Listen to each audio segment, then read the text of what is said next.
ஆனால் கட்சிகிட்ட நான் கேட்பேன், கட்சி அங்கீகரித்தால் நான் போட்டிடுவேன். கட்சி இல்லை, இதை விட சிறப்பான இன்னொரு வேட்பாளர் இருக்கிறாருன்னு சொன்னால் அது கட்சி தீர்மானம் தான் என்னுடைய தீர்மானமாக இருக்கும். அதில் எந்த காலத்திலையும் எந்த விதமான சந்தேகமும் இருக்காது. கட்சி ஒரு தீர்மானத்தை எடுத்தால் வவுனியா நகரிலிருந்து 18 கிலோமீட்டர் தொலைவில் அமைந்திருக்கின்ற 5 ஏக்கர் 9 பரப்பு நிலப்பரப்பை கொண்ட இந்த மாபெரும் காணி விற்பனைக்குள்ளது.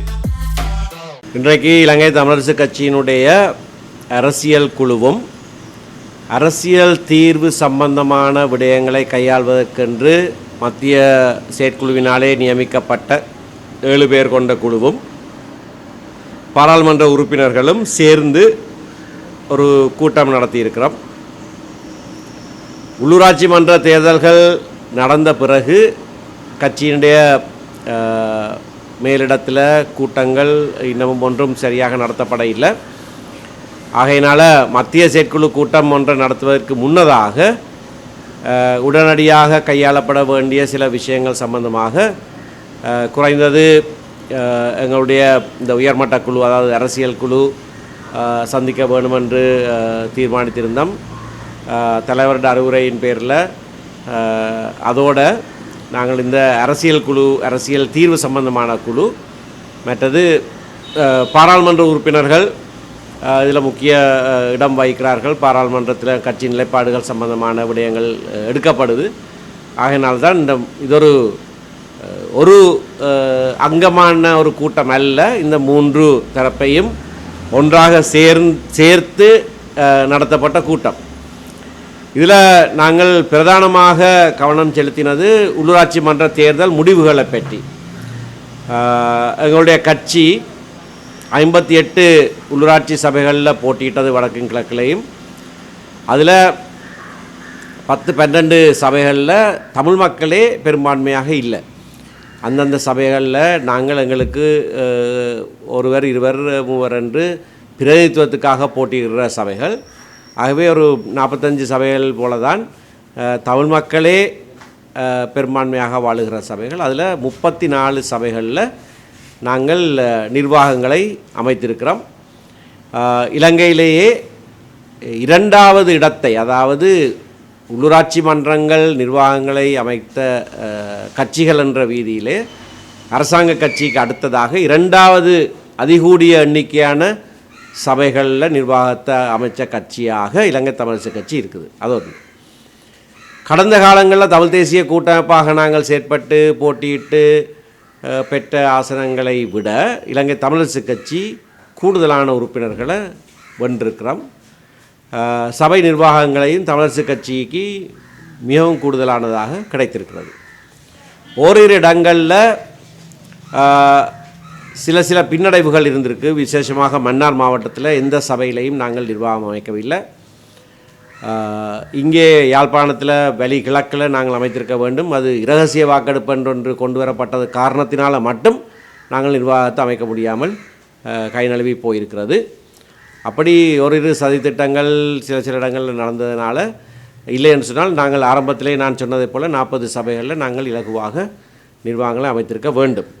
ஆனால் அது நடந்திருக்கிறது. எங்களுடைய கையில், கட்சியுடைய கையில் பாரிய பொறுப்பு கொடுக்கப்பட்டிருக்கிறது, இந்த சபைகளுடைய நிர்வாகங்கள் சம்பந்தமான பொறுப்பு. ஆகவே எங்களுடைய தவிசாளர்கள், உபதவிசாளர்கள் என்பதற்கு மேலதிகமாக உள்ளூராட்சி சபை உறுப்பினர்கள், எங்களுடைய வெவ்வேறு வட்டாரங்களில் போட்டியிட்டவர்கள், அதில் வெற்றி பெறாமல் இருந்தாலும் கூட போட்டியிட்ட வேட்பாளர்கள் அனைவரையும் நாங்கள் ஒன்று சேர்த்து சில தெளிவூட்டல்கள், அவர்களுடைய செயல்முறைக்கான வழிகாட்டல்கள் நடத்துவதென்று தீர்மானித்திருக்கிறோம். அது வருகிற மாதங்களிலே நாங்கள் அதுக்கான மாவட்ட ரீதியிலே அல்லது பிரதேச ரீதியிலே அதனை செய்வோம். மக்களுக்கு சரியான விதத்திலே சேவைகளை வழங்குவதற்கென்று போட்டியிட்டு அந்த நிர்வாகங்களை கையில் எடுத்திருக்கிற நாங்கள் அந்த சேவைகளை சரியான முறையிலே வழங்குவதற்கான செயற்திட்டங்களை கட்சியாகவும் நாங்கள் செய்வதென்று தீர்மானித்திருக்கிறோம். அதை குறித்து நீண்ட நேரம் பல ஆக்கபூர்வமான யோசனைகள், கருத்துக்கள் சொல்லப்பட்டிருக்கின்றன. அவற்றை நாங்கள் அமல்படுத்துவோம். அடுத்ததாக அரசியல் தீர்வு சம்பந்தமாக, மாகாண சபை தேர்தல் சம்பந்தமாக நாங்கள் கலந்துரையாடினோம். இந்த அரசாங்கம் பதவிக்கு வருகிற போது அரசியல் தீர்வொன்று புதிய அரசியலமைப்பினூடாக முன்வைப்போம் என்ற வாக்குறுதியோடு வந்திருக்கிறார்கள். அதை பற்றி இப்போது எந்த கதையும் கிடையாது. சென்ற வாரம் மட்டும் பிரதம மந்திரி அதை பற்றி ஏதோ சொல்லியிருக்கிறார். ஆகவே இந்த வாக்குறுதியை நிறைவேற்ற வேண்டும் என்பதிலே நாங்கள் அழுத்தம் திருத்தமாக இருப்போம். பயங்கரவாத தடுப்புச் சட்டத்தை முற்றாக நீக்கிறது சம்பந்தமாகவும் எங்களுடைய கவனத்தை செலுத்துவோம். ஏனென்றால் இதுவும் ஜேவிபியினர் எங்களோடு சேர்ந்து இது சம்பந்தமாக கடந்த காலங்களில் இயங்கியிருக்கிறார்கள். மாற்றீடாக வேறொரு சட்டத்தை வெவ்வேறு அரசாங்கங்கள் கொண்டு வந்த போது இதுக்கு மாற்றீடு தேவையில்லை, இது முற்றாக நீக்கப்பட வேண்டும் என்ற எங்களுடைய நிலைப்பாட்டோடு அவர்கள் இன்னமும் தீவிரமாக இருந்தவர்கள். மாற்றீட்டு சட்டமூலங்கள் வருகிற போது எங்களுடைய நிலைப்பாடு அதுவாக இருந்தாலும் நாங்கள் அந்த கலந்துரையாடலுக்கு சென்றோம். ஏனென்றால் அதில் இருக்கிற வீரியத்தை குறைக்க வேண்டும், சில கோரத்தன்மைகளை இல்லாமல் பண்ண வேண்டும் என்பதற்காக சென்றாலும் ஜேவிபியினர் அந்த கலந்துரையாடலுக்கு கூட வருவதில்லை. ஏனென்றால் மாற்றீடாக ஒரு சட்டம் வரக்கூடாது அவர்களுடைய நிலைப்பாடு. ஆனால் இன்றைக்கு பயங்கரவாத தடுப்புச் சட்டத்தை நீக்கும் போது இன்னொரு மாற்றீடாக இன்னொரு சட்டத்தை கொண்டு வருவதை பற்றி பேசுகிறார்கள். ஆகவே இதை நாங்கள் கடுமையாக எதிர்க்கிறோம். மாற்றீடாக ஒரு சட்டமும் தேவையில்லை. நாட்டிலே அப்படியாக ஏதாவது ஒரு அவசர கால நிலை ஏற்பட்டால் அவசர காலம் பிரகடனப்படுத்தலாம். அவசர கால பிரகடனத்தின் கீழே சட்டம் இயற்றும் ஆற்றல் ஜனாதிபதியுடைய கையிலேயே கொடுக்கப்பட்டிருக்கிறது. ஆகையினாலே ஏதோ ஒன்று நடந்துவிடும் என்பதற்காக நிரந்தரமாக ஒரு பயங்கரவாத தடுப்புச் சட்டம் நாட்டுக்கு தேவை இல்லை. அது எங்களுடைய நிலைப்பாடு மட்டுமல்ல, அது ஜேவிபி கட்சியுடைய நிலைப்பாடும் கூட. ஆகவே அதற்கு உண்மையாக அவர்கள் செயற்பட வேண்டும். முற்று முழுதாக பயங்கரவாத தடுப்புச் சட்டம் நீக்கப்பட வேண்டும்.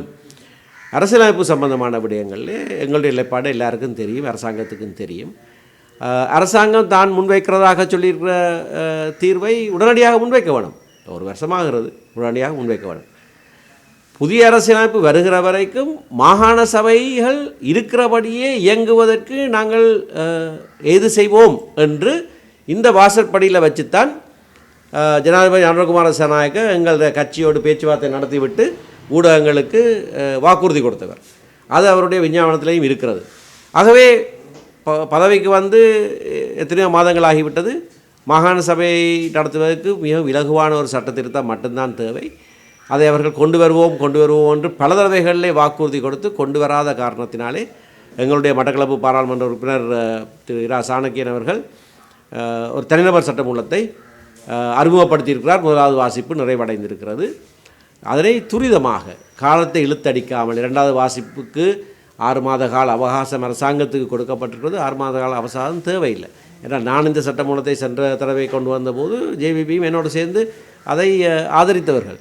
ஆகையினாலே அதே சட்டமூலம்தான் கொண்டு வரப்பட்டிருக்கிறது, அவர்கள் ஆதரித்த சட்டமூலம். ஆகவே அது உடனடியாக அமைச்சருடைய அறிக்கையை கொடுத்து அதை நிறைவேற்ற வேண்டும். அதற்குள்ளே வேறு வேறு விடயங்களை புகுத்தி ஒரு குழப்பத்தை ஏற்படுத்தி இன்னும் தாமதப்படுத்துவதற்கான ஒரு செயல்முறையில் அரசாங்கம் இறங்கக்கூடாது. அதற்கான அழுத்தத்தை நாங்கள் கொடுக்க வேண்டும் என்று தீர்மானித்திருக்கிறோம். எதிர்வருகிற செப்டம்பர் மாதம் ஐக்கிய நாடுகள் மனித உரிமை பேரவையிலே தற்போது அமுலில் இருக்கிற இலங்கையிலே பொறுப்புக்கூறல் நல்லிணக்கம் சம்பந்தமான தீர்மானம் இதனுடைய காலம் நிறைவடைகிறது. அது நிறைவடைகிற போது அது நீடிக்கப்பட வேண்டும் என்று நான் சொல்லுகிற போது பலர் முன்னைய காலத்தில் சொல்லுவார்கள், அரசாங்கத்துக்கு காலவாசம் கொடுக்குறாங்க. இது காலவாசம் கொடுக்குற இல்லை. இன்னொரு தீர்மானம் இல்லாவிட்டால் ஐக்கிய நாடுகள் மனித உரிமை பேரவையுடைய மேற்பார்வை இல்லாமல் போய்விடும். ஆகவே சர்வதேச மேற்பார்வையை தொடர்ந்து தக்க வைப்பதாக இருந்தால் இன்னொரு தீர்மானம் அந்த சபையினாலே நிறைவேற்றப்பட்டால் மட்டும்தான் மனித உரிமை உயர் ஸ்தானிகருடைய அலுவலகம் அந்த மேற்பார்வையை மேற்கொள்ளலாம். ஆகவே ஒரு தீர்மானம் நிறைவேற்றப்பட வேண்டும். அப்படியான ஒரு தீர்மானத்தை புதிதாக கொண்டு வருவதாக பிரித்தானியா வாக்குறுதி கொடுத்திருக்கிறது, எங்களுக்கு சொல்லியிருக்கிறார்கள். நான் அண்மையிலே தனிப்பட்ட விஜயத்திலே லண்டனில் இருந்தபோது பிரித்தானிய வெளிவார அமைச்சு அதிகாரிகளை சந்தித்து பேசியிருக்கிறேன். அதை நிறைவேற்றுவதற்கு ஒரு தீர்மானம் கொண்டு வருவதாக சொல்லியிருக்கிறார்கள். அந்த தீர்மானத்திலே ஜனாதிபதி தேர்தலிலே கொடுத்த வாக்குறுதிகள் இன்னும் நிறைவேற்றப்படவில்லை. அவை நிறைவேற்றப்பட வேண்டும் என்று அழுத்தம் கொடுக்க வேண்டும் என்று நாங்கள் சொல்லியிருக்கிறோம். பொறுப்பு கூறல் சம்பந்தமாக பல விடயங்கள் செய்யப்படாமலே இருக்கிறது, அது செய்யப்பட வேண்டும். இந்த தீர்மானங்களிலே மாகாண சபை தேர்தல் உடனடியாக நடத்தப்பட வேண்டும் என்று கடந்த தீர்மானங்களிலே சொல்லப்பட்டிருக்கிறது, அதுக்கு அழுத்தம் கொடுக்க வேண்டும். அப்படியாக பல விடயங்களை நாங்கள் சொல்லியிருக்கிறோம். இதிலே இப்பொழுது புதிதாக வந்திருக்கிற விடயம் செம்மணி விவகாரம். உயர்ஸ்தானிகரே வந்து நேரடியாக பார்த்து சென்றிருக்கிறார். செம்மணியிலே இருந்து வெளிவருகிற விடயம் வந்து நானும் தலைவரும் ஜனாதிபதிக்கு ஒரு கடிதத்தை எழுதியிருக்கிறோம். அதிலே இனப்படுகொலைக்கான ஆதாரங்கள் வெளிவருகிறது என்பதை நாங்கள் இதிலே வெளிப்படையாக சொல்லியிருக்கிறோம். அதை பகுப்பாய்வு செய்கிற போது இந்த நாட்டிலே அதற்கான நிபுணத்துவம் இல்லை என்பது எல்லாருக்கும் தெரிந்த விஷயம். ஆகவே இந்த வேளையிலே இருந்தே சர்வதேச நிபுணத்துவம் வாய்ந்த மேற்பார்வையாளர்கள் வரவழைக்கப்பட வேண்டும் என்பதை நாங்கள் அழுத்தம் திருத்தமாக சொல்லிக்கிறோம். ஏனென்றால் பிறகு அதை பரிசோதனைக்கு உட்படுத்துகிற போது பகுப்பாய்வுக்கு கொண்டு போகிற போது இந்த சாம்பிள் எப்படியாக எடுக்கப்பட்டது, எப்படியாக பாதுகாக்கப்பட்டது, எப்படியாக ஒருவர் கையில் இன்னொரு கைக்கு போனது, செயின் ஆஃப் கஸ்டடி என்று சொல்வார்கள், அதெல்லாம் நிறைவாக சரியாக செய்யப்பட்டிருக்க வேண்டும். ஆகவே சர்வதேச மேற்பார்வை இப்பொழுதிருந்தே அந்த ஈடுபாடு இருக்க வேண்டும் என்பதை நாங்கள் வலியுறுத்தி ஏற்கனவே ஜனாதிபதிக்கு அதை வலியுறுத்தி இருக்கிறோம். அந்த கடிதத்துடைய பிரதிகள் ஐக்கிய நாடுகள் மனித உரிமை உயர்சாணிகர் அலுவலகத்துக்கும் உறுப்பு நாடுகளுக்கு நாங்கள் அனுப்பியிருக்கிறோம். ஆகவே அது உடனடியாக செய்யப்பட வேண்டும். இந்த தீர்மானம் வருகிற போது அது சம்பந்தமாக உறுப்பு நாடுகளுக்கு ஒரு கடிதம் எழுத வேண்டும் என்று சொல்லி தமிழ் தேசிய மக்கள் முன்னணி ஒரு கூட்டத்தை கூட்டியிருந்தார்கள். சில சிறுபான்மை அமைப்புகளும் அதிலே சேர்ந்திருந்தார்கள். நாங்கள் அந்த கூட்டத்திலே பங்கு கொள்ளவில்லை. அதற்கான காரணங்களை ஏற்கனவே தலைவர் ஊடகங்களுக்கு சொல்லியிருக்கிறார். அவர்கள் அந்த கூட்டத்தில் ஏதோ ஒரு கடிதம் ஒன்றை கொடுக்க வேண்டும் என்ற ஒரு கடிதத்தை தயாரித்திருக்கிறார்கள். தயாரித்த கடிதத்தை தலைவருக்கும் எனக்கும் அனுப்பி வைத்தார்கள். தலைவர் அவர்களுக்கு சொன்னார், அது நாங்கள் கூடி பேசி ஒரு தீர்மானத்தை எடுப்போம் என்று சொன்ன பிறகும் கூட எங்களுடைய பாராளுமன்ற உறுப்பினர்கள் ஒவ்வொருவருக்கும் அதனை தனித்தனியாக அனுப்பி அவர்களுடைய கையொப்பத்தையும் கேட்டிருக்கிறார்கள். எங்களுடைய பாராளுமன்ற உறுப்பினர்கள் அனைவருமே அது கட்சி தீர்மானமாகத்தான் நாங்கள் செயற்படுவோம், நாங்கள் தனியாக கையெழுத்து வைக்க மாட்டோம் என்று அவர்களுக்கு அறிவித்திருக்கிறார்கள். ஆகினாலே இன்றைக்கு நாங்கள் வேறு முக்கிய விடயங்கள் சம்பந்தமாக கூடியிருந்தாலும் கூட இந்த விடயமும் ஒன்று இருந்த அடிப்படையினாலே அதை பற்றி நாங்கள் இறுதியிலே நாங்கள் பேசியிருக்கிறோம்.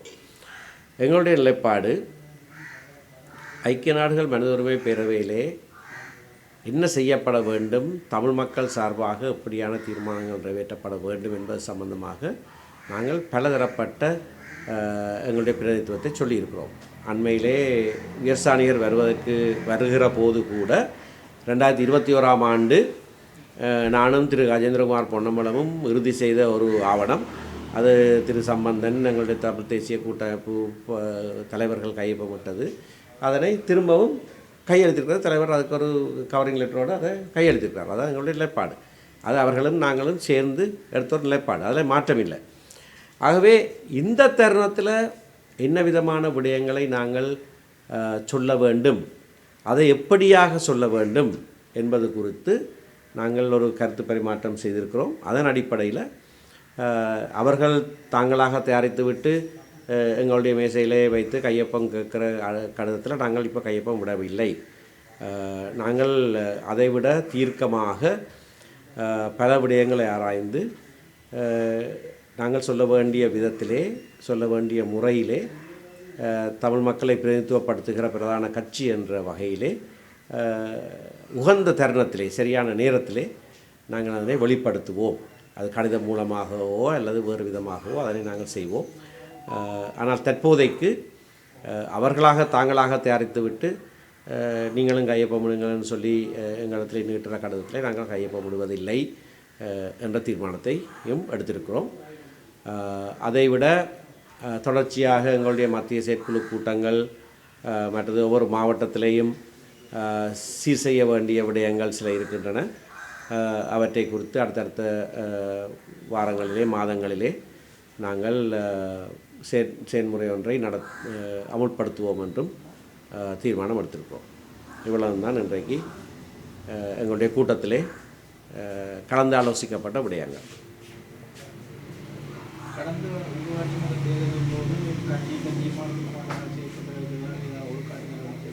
அனைவருக்கும் எதிராக ஒழுக்காட்டு நடவடிக்கைகள் எடுக்கப்பட்டிருக்கிறது. அவர்களிடத்திலே விளக்கம் கோரப்பட்டிருக்கிறது. சிலரை இடைநிறுத்தி, உறுப்புரிமையிலிருந்து இடைநிறுத்தி விளக்கம் கோரப்பட்டிருக்கிறது. சிலருடைய விளக்க கடிதங்கள் வந்திருக்குது, சிலர் இன்னும் விளக்கங்கள் அனுப்பவில்லை. அதை நாங்கள் ஆராய்ந்து பார்த்து மத்திய செயற்குழுவில் நாங்கள் அதுக்கான அடுத்த நடவடிக்கை எடுப்போம். ஒரு உறுப்பினர் நீதிமன்றத்தை நாடி இருக்கிறார் வழிவடக்கு நீதிமன்றத்தை நாடி இருக்கிறவருக்கு நாங்கள் நீதிமன்றத்தில் பதில் சொல்லுவோம். வழிகிழக்கில் வந்து உங்களோட கட்சி உறுப்பினரை உங்களோட இதுக்கு எதிராக வாக்களித்ததாக ஒரு தகவல் இருக்குது. ரகசிய வாக்கெடுப்பில் யார் எப்படி வாக்களித்தாருன்னு நாங்கள் என்ன சாத்திரம் பார்த்தா கண்டுபிடிக்கிறது.